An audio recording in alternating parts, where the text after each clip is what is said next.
What's going on, guys? Welcome back to the channel for this super quick video. Today we'll talk about the movements and responsiveness of some big man builds, which includes lateral quickness, straight sprints, and lateral change of direction responsiveness. So we'll try it on 3 different types of builds, which I'll show you later. So this one will be like my own version of Draft Combine. It's going to be cool. So now let's get into it.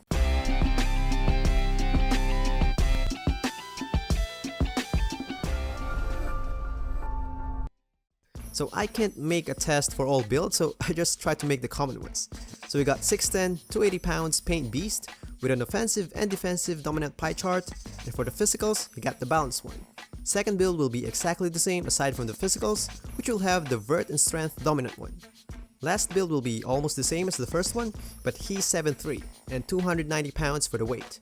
And for the stats, I used the My Player Builder of NBA 2KW, so I just copied everything. You guys should check these page out. There are more stuff in there and link is in the description. So for the first test, it'll be the lateral movements for just straight direction. So that's the gap. It's not too much between build 1 and build 2 to be honest. And for the third build, that's the speed you're compromising when you upgrade from 6'10" to 7'3". So you might be wondering what's the point of this video. So unlike my other videos, I'm not going to tell you which is better. Every build has their own upsides. It's just to show you what's the difference of each build in terms of these things.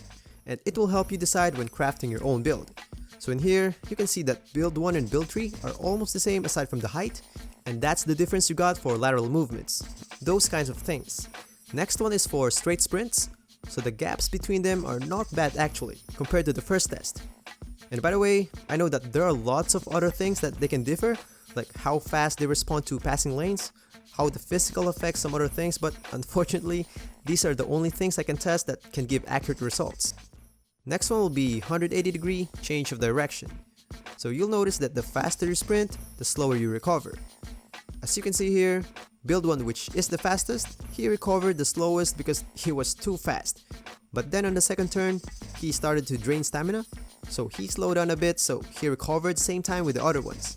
And by the way, all the inputs are the same, ignore the difference in turning spots because they're different in speeds, but they will start to turn at the same time. So before we go to the last test, just want to invite you guys to like the video if you like it, and subscribe to the channel for upcoming videos. And by the way, you probably see my videos floating around on some other YouTube channels. There's nothing I can do about that, that's how YouTube works, just please put more support on the original creator. The production of these kinds of videos are not that short. You can like and subscribe and comment any suggestion for another topic. And if you don't know what to say, just comment Toot Squad, just to show support. If you like the video though. And now going back for the last test, and I think the most interesting test, the lateral change of direction. With this one, you can really see that it's so inconsistent. You can't really see who's the best of them all. Sometimes build 1 turns the corner the best, and sometimes it's the others. And again, ignore the zones where they turn because the faster the build, the longer it will reach. But they will start to turn at the same time. I had my test before, the same thing happened. Even you put one with Clamp's badge on Hall of Fame, that turn in the corner is not much affected by stats and badges. Probably a little, but not much, that it's not even noticeable. And maybe right now, you're probably thinking about lightning reflexes, that it might help. Unfortunately, it won't.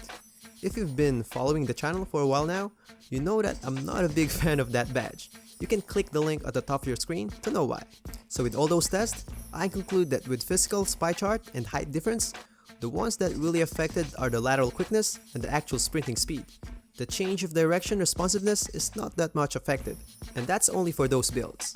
So if your build is somewhere at the middle, so let's say 7-1 center with same pie chart and physicals, it'll be somewhere at the middle. So just estimate it. So that's all for these testing. If you liked the video, please smash that like button and subscribe to the channel for more videos, and happy gaming guys!